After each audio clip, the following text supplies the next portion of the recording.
Bom pessoal, estamos retomando agora o Empreender Papo. Eu sou o Milor Machado, Luiz Piovesano aqui.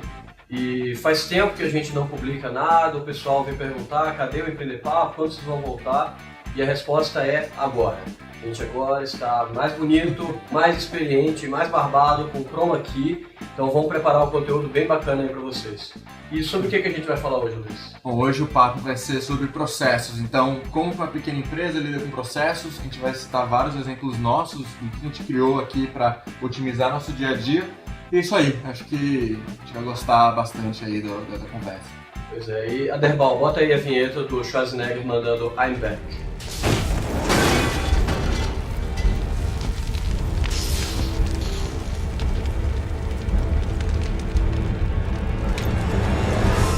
I'm back.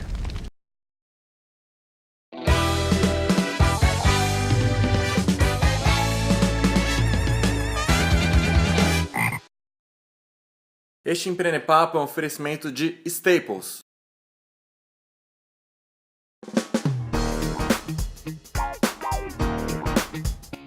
Então, quando a gente fala sobre processos, ele não é exatamente um tema que mais chama atenção, passa a ideia de um negócio chato, mas qual que é a importância de um processo? Do mesmo jeito que no episódio passado a gente falou sobre produtividade, que o ponto principal são os hábitos, ou seja, aquilo que você repete constantemente, os processos são equivalentes aos hábitos da empresa. Então, não é tão inovador, tão bacana quanto desenvolver novos produtos e criar projetos novos, mas o processo é o que faz a empresa ganhar identidade, fortalecer a cultura, faz ganhar experiência em áreas operacionais, é o que vai fazer a diferença no dia a dia dela. Só para deixar claro, é legal lembrar que onde a empresa realmente trabalha, o dia a dia dela são os processos. Não é o projeto que vai gerar dinheiro, tudo bem, o projeto é algo que vai gerar a longo prazo.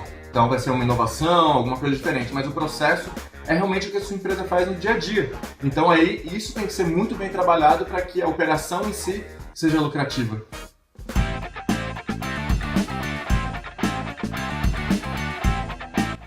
Então vamos lá, para citar alguns exemplos de processos que a gente tem aqui na Empreendemia, então vamos dividir por tempo. Então, por exemplo, vamos pensar na frequência diária. O que a gente faz todo dia aqui? Bom, a primeira coisa que a gente faz todo dia é vender. Então todo dia a gente tenta contatar novas empresas para serem anunciantes, então tem um espacinho aqui sempre. A gente faz produções não só de novos conteúdos normais para fazer os nossos canais andarem, mas também de projetos já fechados com clientes, então isso todo dia a gente tem uma rotina. E também a nossa parte de divulgação. Então dá para considerar que esses são os 3 pilares do que a gente faz todo dia sem falta: divulgação, vendas e produção. E se você for parar para pensar, isso se encaixa para basicamente qualquer tipo de empresa. Então pensar, um restaurante, ele tem que ir lá e fazer a venda, que no caso é mais o atendimento, parte da produção, o pessoal na cozinha, e a divulgação também, né? Nem toda empresa faz isso todo dia, mas é importante pensar sempre em marca, em como você vai conseguir mais clientes. Isso se encaixa para empresas de serviços, que é o nosso caso, até para a indústria. No caso de empresas maiores, as áreas vão ser basicamente essas, só que com departamentos inteiros focados naquilo, é um pouquinho diferente. Mas essa ideia de tudo que você tem que fazer todo dia serve para basicamente qualquer tipo de empresa. Exatamente. E aí, para planejar essas ações diárias, é bom que semanalmente, pelo menos, haja um mínimo de planejamento entre as pessoas envolvidas. Então aqui no caso, a gente tem uma reunião diária, sim, mas é mais para acompanhamento operacional, mas a gente tem uma reunião semanal que a gente chama de reunião de sprint, que a gente decide para que caminho a empresa vai nessa semana. Então quais são os grandes projetos, onde a gente vai gastar mais tempo que a gente tem para pensar em coisas novas. Então a gente vai levantar quais são as prioridades dos produtos que devem entrar na parte de execução, vai revisar o que aconteceu na semana anterior e por aí vai. O que é importante é você sempre ter o planejamento como um processo. Então você revisa o que aconteceu. Então uma coisa que as pessoas falham um pouco quando a gente fala de planejamento é que elas vão lá, escrevem o planejamento e aquilo fica guardado, vai para uma gaveta. Isso não adianta. Você tem que pegar toda vez e revisar o seu planejamento real. O que eu prometi que ia fazer? Isso aqui eu fiz, isso aqui eu não fiz, por que eu não fiz? Você tem que aprender em cima daquilo. E aí você define as prioridades para o próximo período de tempo. Aí tem 2 pontos adicionais. Um que a gente sempre começa uma reunião nova semanal avaliando o que a gente tinha prometido na semana anterior. Então a gente sempre começa por essa avaliação. O segundo ponto é que os processos que a gente falou do dia a dia, eles vêm ser discutidos também nessa reunião semanal. Então, por exemplo, o pessoal de vendas conseguiu um novo cliente. Legal. O que vai ter que ser produzido para esse novo cliente tem que entrar nessa reunião e para o planejamento para a próxima. Então, não pode esquecer disso. É realmente como o planejamento tem que ter uma influência no dia a dia e o dia a dia tem que ser trazido para o planejamento para que realmente faça efeito. Um ponto importante é que quando a gente fala sobre planejamento, de gestão e ser empresário, basicamente ser empresário significa não esquecer do que você tem que fazer. Então, se resume a pegar uma lista de tarefas, colocar em ordem e executar. Só que isso não é tão simples assim quanto parece. Então você tem que ir desde a estratégia que as empresas fazem em reuniões anuais, por aí vai, aí você vai quebrando isso em objetivos até o momento em que você está executando ali as tarefas, que é a parte diária que a gente tinha voltado. Exatamente. Bom, indo para a próxima frequência que a gente pode pensar, que é mensal, então tem duas coisas simples, mas que fazem muita diferença para você ter dados na hora de tomar decisão para sua empresa, que são planejamento financeiro e contabilidade, inclusive um depende do outro. Então todo mês, na verdade, mais ou menos semanalmente, o Milor organiza nosso fluxo de caixa para deixar em dia com o banco, com o caixinha que a gente tem na empresa. Então, todo mês, na verdade, no comecinho do mês, eu pego tudo que aconteceu no mês anterior e aí boto um formato legal e envio para o contador para que ele possa fazer nosso balanço e todas as partes legais que uma empresa precisa. Então, mas, em cima disso, não só por cumprir as obrigações legais, a gente também consegue ter uma análise geral da saúde financeira da empresa e assim tomar decisões que vão influenciar o nosso dia a dia. Então, por mais que a gente não tenha falado desse ponto antes, planejamento financeiro e contabilidade entram sim no nosso dia a dia porque vão ditar nossas prioridades. Basicamente que o planejamento financeiro, em termos bem diretos, analisa os custos e as receitas. Pela parte das receitas, a gente consegue avaliar a estratégia em relação a vendas, de qual produto está valendo mais a pena, o que vale a pena investir, se tem um cliente que está sendo mais lucrativo do que o outro. E tem o lado dos custos, que basicamente dita a operação. Então, olha, essa estrutura aqui está valendo a pena a gente investir mais, ou então a gente gastou mais do que esperava, estourou um pouco o orçamento. Então, essa análise constante é fundamental para você manter a sua empresa ali no dia a dia, sem surpresas.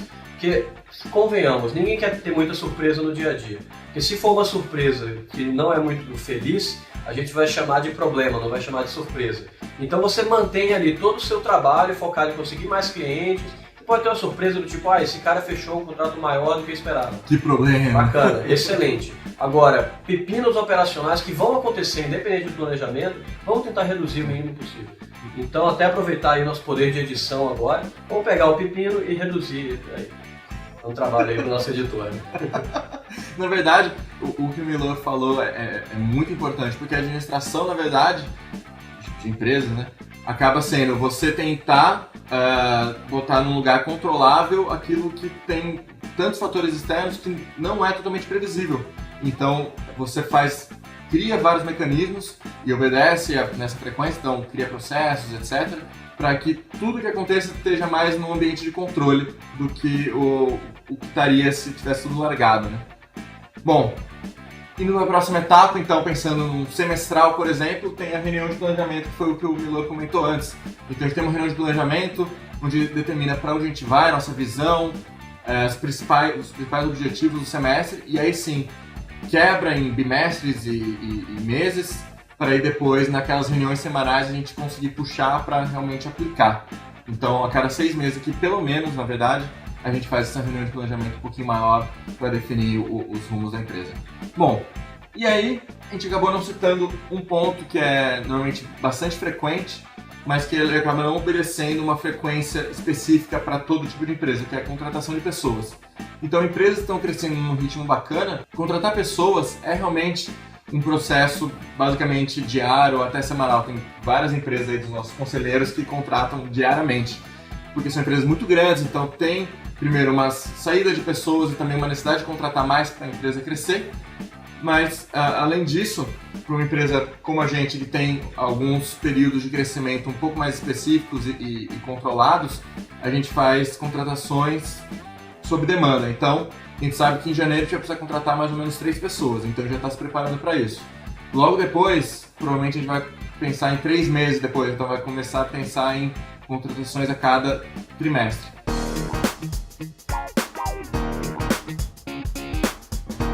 Tá, então indo agora para o terceiro ponto que a gente quer abordar hoje, é a questão dos processos versus a inovação. Porque, por um lado, o pessoal que é mais formal em administração vai achar excelente sobre processos, que a gente está discutindo, muita coisa até de certa forma teórica. E por outro lado vai ter o pessoal das startups, de empresas mais inovadoras, que não quero ouvir falar de processo, eu sou inovador, eu estou empreendendo justamente porque eu não gosto de rotina. E na verdade não é bem assim. É totalmente possível, inclusive é recomendável, você aplicar processos para inovação. Então, quando você tem uma necessidade contínua de gerar novos produtos, não adianta você simplesmente depender de uma aura criativa, de se isolar no mato, usar certas substâncias questionáveis e esperar aquele momento de inspiração bater. O que você precisa fazer é montar de alguma forma um processo. Por quê? O processo é um hábito. Se você tem um hábito, você faz repetidas vezes e quando você faz repetidas vezes você vai ficando melhor, mais eficiente e vai conseguir um resultado melhor.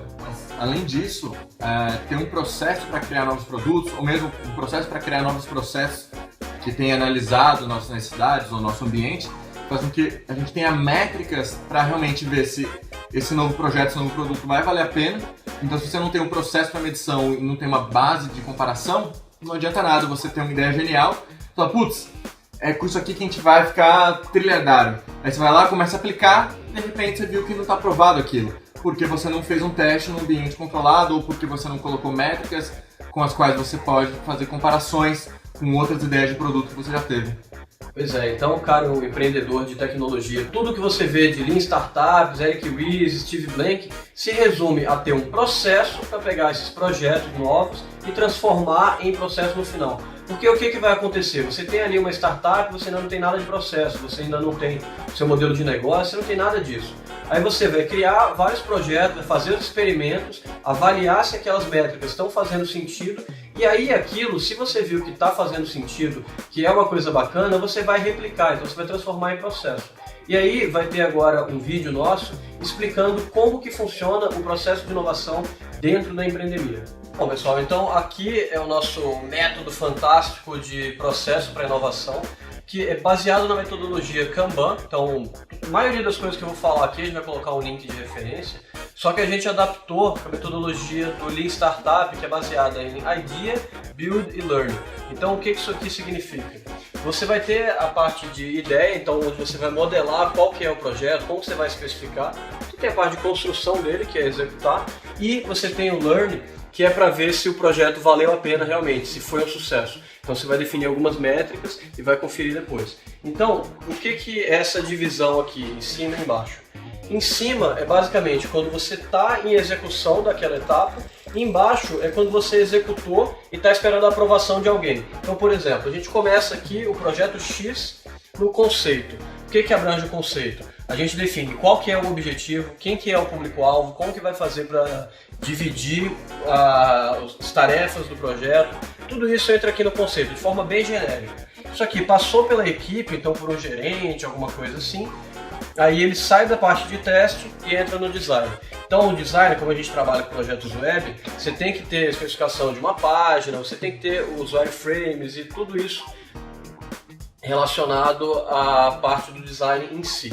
Você fez o design, montou como que vai ser toda a parte visual, aprovou, vem para o desenvolvimento. E uma coisa importante é que se você não aprovar, o que acontece? Você volta para o design. Então tem vezes, inclusive, que o cara chega a desenvolver, está na etapa de teste e fala, não, conceitualmente está errado, não foi isso que eu tinha pensado, ele volta para cá. Então é tudo um ciclo. A gente gosta de usar aqui os post-its, que fica bem dinâmico e é bacana.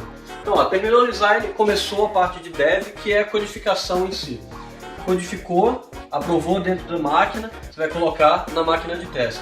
Então aqui inicialmente é um servidor que vai testar só uma funcionalidade, só um pedaço do projeto. Aqui a gente vai colocar no servidor de teste todas as alterações para poder mandar para o ar. Então, mandou para o ar, ele vem aqui para análise quantitativa, então você demora um tempo até coletar os dados. Então, por exemplo, a gente coloca uma página no ar e tem que ver se os usuários vão preencher aquele formulário. Então coloca um tempo, manda visita para essa página, vê como está sendo a reação dos usuários. A hora que você tem os dados, você está esperando uma análise quantitativa um pouco mais forte, ele fica aqui.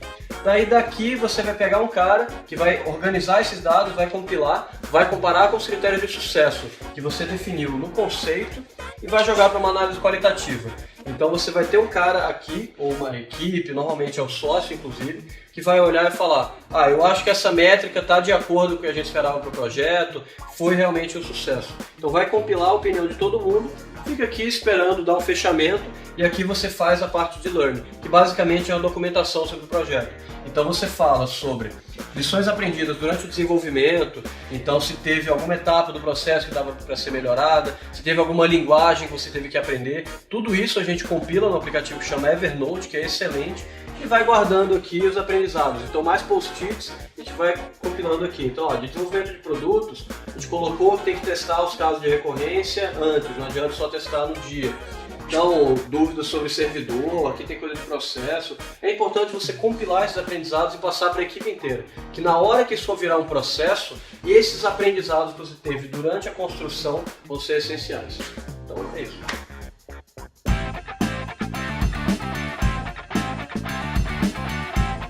Bom, espero que tenham gostado aí do vídeo do Kanban. Deu bastante trabalho, teve várias interações até chegar nesse formato. Então já mostrou bastante aí. Agora que a gente falou sobre como processos ajudam na criação de novos projetos, novos produtos, enfim, novas coisas para sua empresa, vamos falar agora sobre como transformar o projeto num processo. Então todo aquele negócio que era novo e que foi provado dentro daquele processo que valeria a pena, então agora ele precisa virar um processo para de fato entrar na operação da empresa e ser trabalhado para trazer ganhos para ela, para vocês na verdade. A primeira coisa é criar algum tipo de procedimento padrão. Então, desde um checklist com as ações que vão ter que ser seguidas, então, pontinhos e açõezinhas, até você ter métricas medindo os resultados diretos que essas ações trazem e aí também buscando otimizações. Então, métricas relacionadas ao tempo gasto com cada uma das ações relacionadas a esse processo, ou mesmo ao tempo gasto versus o resultado obtido, o custo, entra a questão financeira também. Então tudo isso vai voltar para aquelas avaliações de planejamento que a gente tinha falado no começo. Esse episódio está todo bem conectado, foi bem pensado aí para vocês. Um tempinho aí de roteirização, pessoal. E aí você começa a pensar, putz, mas agora eu tô com um negócio novo, o pessoal que eu tenho trabalhando nisso já está sobrecarregado, o que eu faço? Bom, aí tem algumas opções. Primeira é contratar mais pessoas. Isso não tem muito segredo, tanto que a gente falou que contratar pessoas é também um processo, que normalmente é sob demanda. Então, se houve a demanda de criação de um novo processo e que virou realmente uma parte da empresa, você vai precisar contratar pessoas para isso. Uma outra opção relacionada à contratação é terceirização. Então, se é um tipo de processo que não precisa ficar sob sua supervisão direta e você pode mandar uma outra empresa especializada nisso fazer, ótimo. Analisa quais são os ganhos e perdas e veja se vale a pena terceirizar ao invés de contratar um funcionário direto. Isso, por que a gente está falando disso? Porque não vale a pena o sócio da empresa, o dono da empresa, lidar diretamente com todos os processos novos ou os processos já em andamento. Claro, um dono da empresa tem processo, tem que seguir, tem que supervisionar as pessoas que estão fazendo os processos, mas sempre tem que ter um tempo livre para pensar em novos projetos, em potenciais novos clientes para lidar com o pessoal de vendas. Então é um cara que tem que ter um tempo livre para pensar um pouco mais fora da caixa sobre o futuro da empresa e também para esse tempo livre para caso surja um pepino, que a gente tinha falado antes, também consiga lidar diretamente com isso, porque eles vão surgir, não tenha dúvida. Porque o que acontece aqui? A gente, por questão de perfil, vê que o empreendedor, ele é o cara que é mais visionário, é o cara que vai ter ideias novas, que vai puxar mais oportunidades. Além disso, ele é a cara da empresa. Ele tem que estar lá para conversar com parceiros, para fazer algum trabalho de marca que envolva, por exemplo, Empreender Papo tem que ser a gente gravando, não tem muito jeito.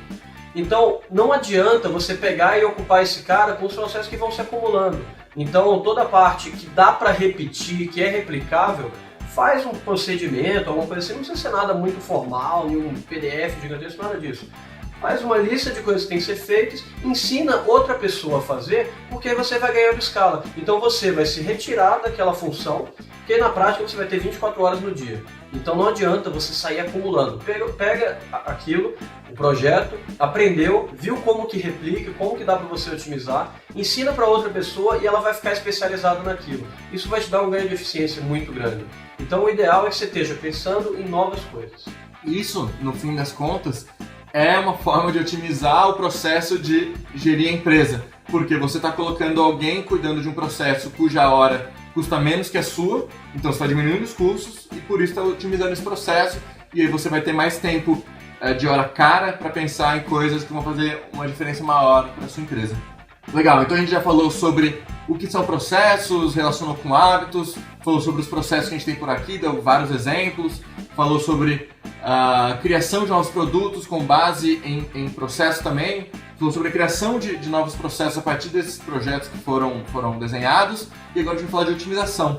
Bom, inclusive, Luiz, o negócio que eu estava pensando, para a gente otimizar o processo do Empreender Papo, essa sessão final podia ser uma sessão dicas mega hiper práticas. E aí a gente vai dar as dicas bem operacionais. Então vamos lá, vinheta por favor para as dicas mega hiper super práticas.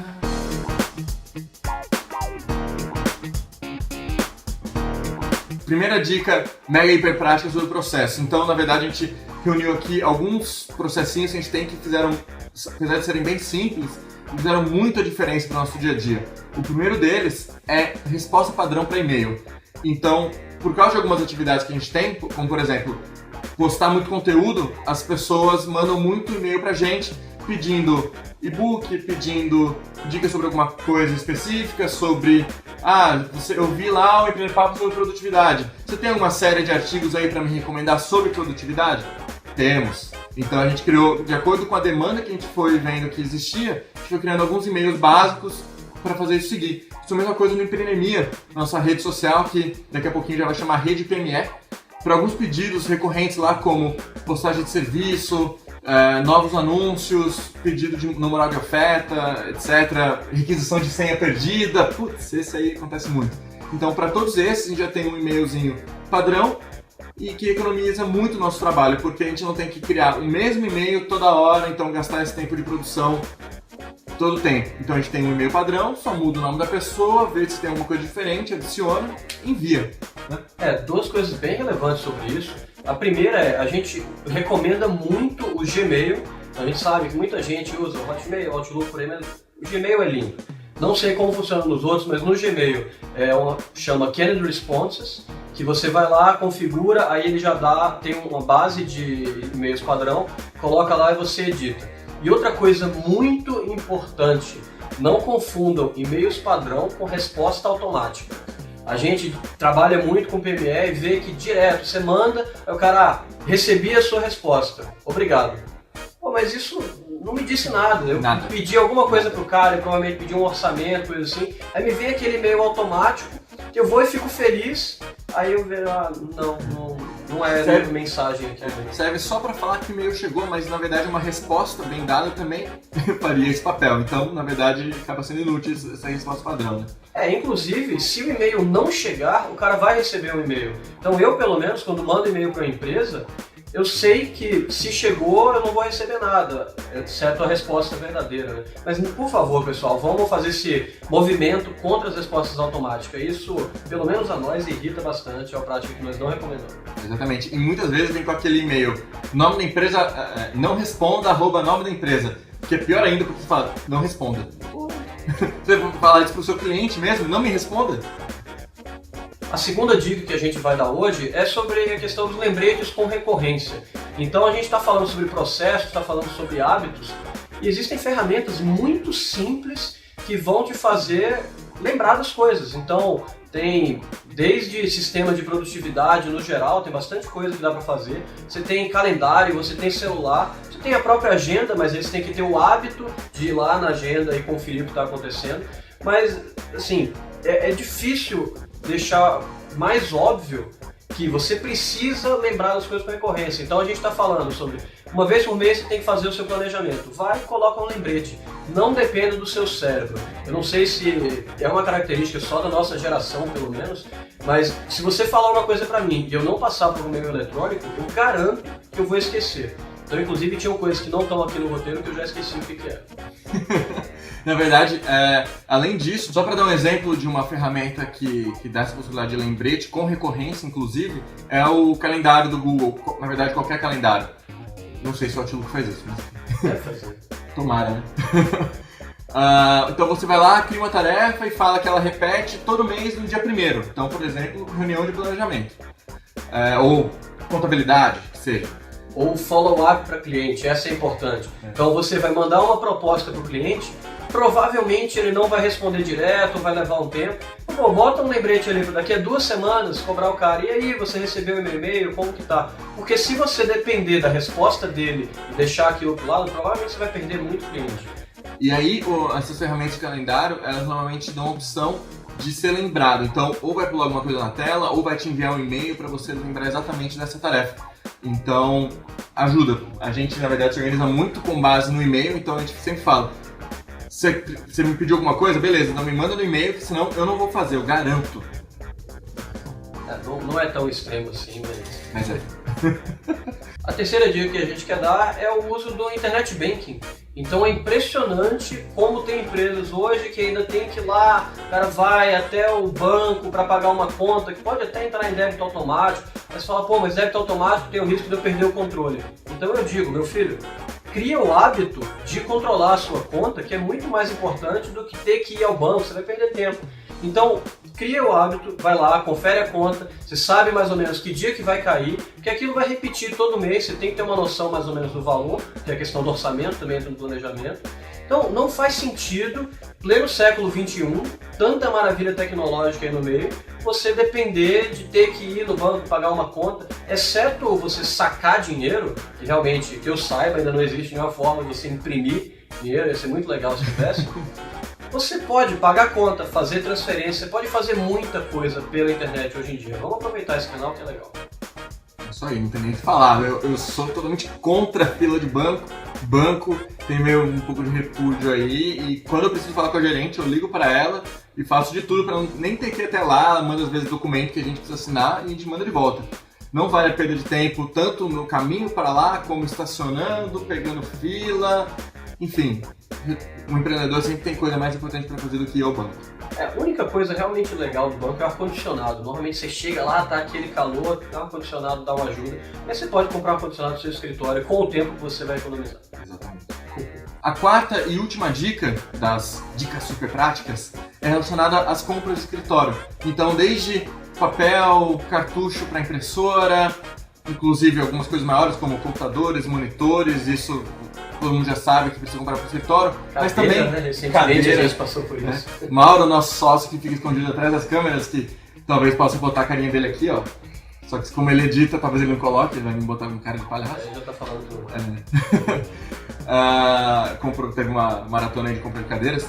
Mas também outros pontos de escritório, como a parte de copa. Então, comida, suco, enfim, aquelas coisas que fazem falta se não tem. Então você tá lá no meio da tarde e fala, putz, vou tomar aquele cafezinho para dar uma acordada. E chega lá e não tem, e aí, né? O que acontece? E aí você vai ter que lembrar de quando você tá no mercado, aí é complicado, não vale muito.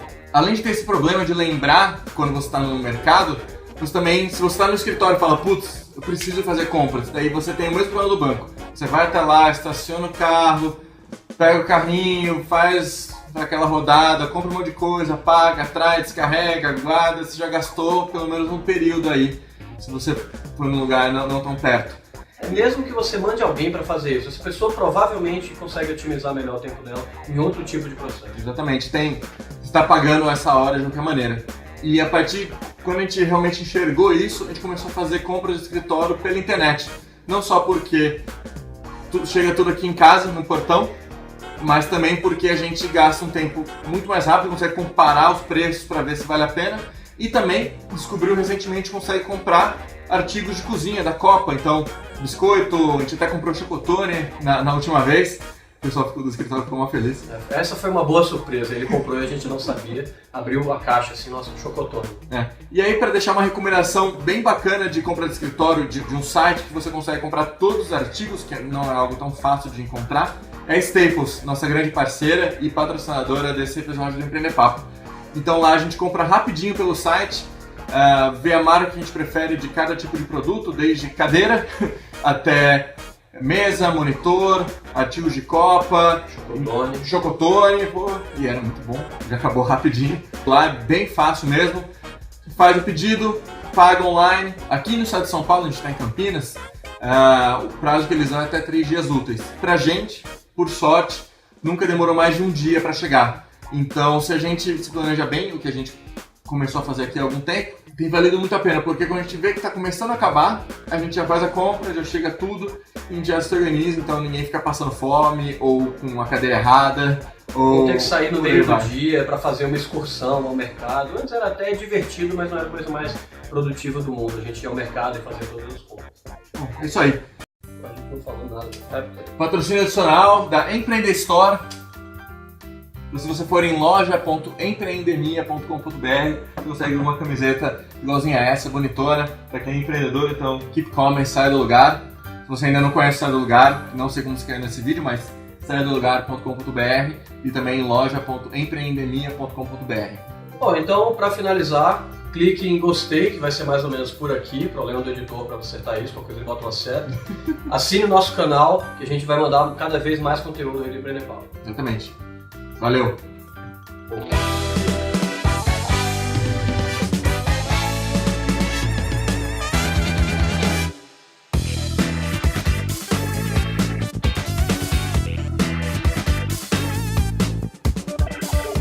Rafael.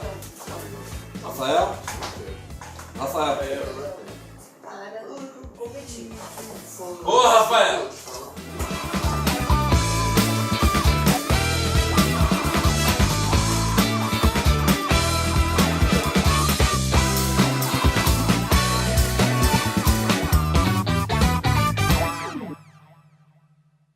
Este Empreender Papo é um oferecimento de Staples.